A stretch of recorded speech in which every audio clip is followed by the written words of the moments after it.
மாண்புமிகு உறுப்பினர் எஸ்.ஆர். ராஜா. மாண்புமிகு பேரவைத் தலைவர் அவர்களே, இந்த கேள்வியை தொடுத்தவுடன் நமது அரசு ஒரு 20 தினங்களுக்குள்ளாக சுற்றறிக்கை அனுப்பி உடனடியாக அது என் பார்வைக்கு வந்தது. மாடம்பாக்கம், நூத்தஞ்சேரி, பதுவஞ்சேரி 3 கிராமங்கள் உள்ளடக்கிய அந்த பொதுமக்களும் அனைத்து அரசியல் கட்சிகளும் ஒன்று சேர்ந்து மிக சிறப்பான முறையிலே அந்த நிகழ்ச்சி நடத்தினார்கள். சற்றேறக்குரிய 15,000 மக்கள் அந்த குடமுழாக்கு வந்திருந்தார்கள். நானும் சென்றிருந்தேன். ஆகவே இந்த அரசுக்கு என்னுடைய மனமார்ந்த நன்றியை இந்த நேரத்தில் நான் தெரிவித்துக் கொள்ள கடமைப்பட்டிருக்கின்றேன். அதுபோல பெண் போதுவாளர்களுக்கும் அங்கே அமைக்கப்பட்டிருக்கிறார்கள்.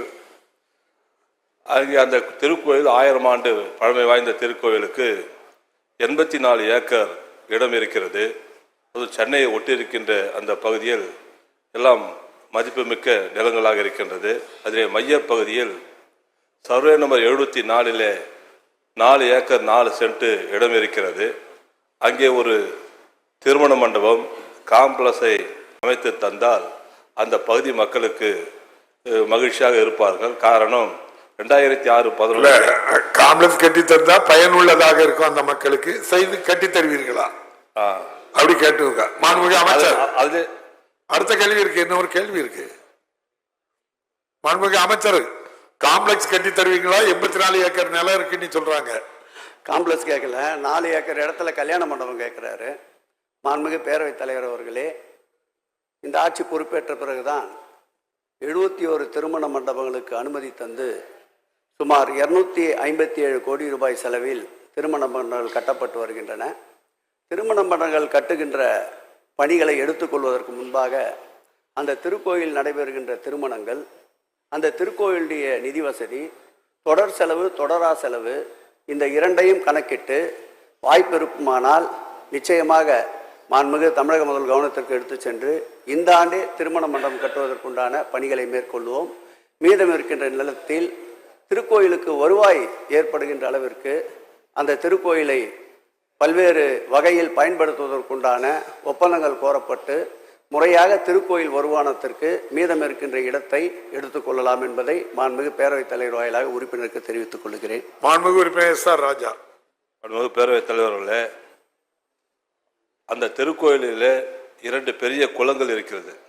அந்த குளங்களையும் சீர் செய்து தர வேண்டும் என்று இந்த நேரத்திலே தங்கள் வாயிலாக தெரிவித்துக் கொள்ள கடமைப்பட்டிருக்கின்றேன். அதுபோல் தாம்பரம் தொகுதியில் கற்பக விநாயகர் மற்றும் கந்தபெருமாள் திருக்கோயில் திருப்பணி குடமுழுக்கு செய்து தருவீர்களா என்றும், தாம்பரம் தொகுதி சேலையூர் அருள்மிகு முத்தாலம்மன் திருக்கோயிலுக்கு குடமுழுக்கு நடத்த இந்த அரசு முன்வருமா என்பதை தங்கள் மூலம் அறிய விரும்புகிறேன். மாண்புமிகு அமைச்சர் அவர்கள். உறுப்பினர் கோரிய மாண்புமிகு பேரவைத் தலைவர்களே, உறுப்பினர் கோரிய கற்பக விநாயகர் திருக்கோயில் என்பது பணிகள் மேற்கொள்ளப்பட்டு 65% பணிகள் நிறைவுற்றிருக்கின்றன. இந்த ஆண்டு இறுதிக்குள் மீதம் இருக்கின்ற பணிகளையும் நிறைவு செய்து குடமுழுக்கு நடத்தப்படும் என்பதோடு, சோலையூர் அருள்மிகு முத்தாலம்மன் திருக்கோயிலை பற்றி கேட்டார். 2004ஆம் ஆண்டு நடைபெற்ற குடமுழுக்கு 20 ஆண்டுகளுக்கு பின்பு தற்போது மண்டலக்குழு, மாநில குழு ஒப்புதல் பெறப்பட்டு உபயதாரர் நிதி 69 லட்சம் ரூபாய் செலவில் இன்னும் 1 மாத காலத்திலே அந்த திருப்பணியும் துவங்கப்படும் என்பதை மாண்புமிகு பேரவைத் தலைவர் வாயிலாக உறுப்பினருக்கு தெரிவித்துக் கொள்கிறேன். மாண்புமிகு உறுப்பினர் ஐயப்பன்.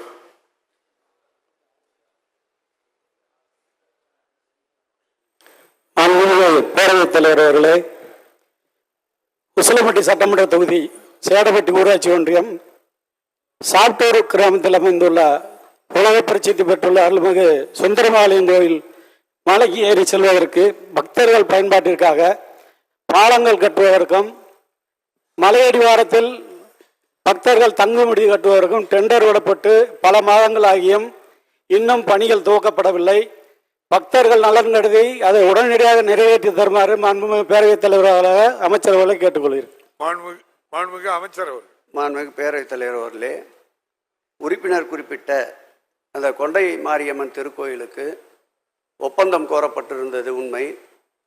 அது தேர்தல் நன்னடத்தை விதியின் காரணமாக நாடாளுமன்ற தேர்தல் அறிவிக்கப்பட்டதால் அந்த ஒப்பந்தங்கள் இறுதி செய்யப்படவில்லை. இன்னும் 1 வார காலத்திற்குள்ளாக ஒப்பந்தம் இறுதி செய்யப்பட்டு பணிகள் துவக்குவதற்குண்டான முயற்சிகளை நிச்சயமாக இந்து சமய அறநிலைத்துறை மேற்கொள்ளும் என்பதை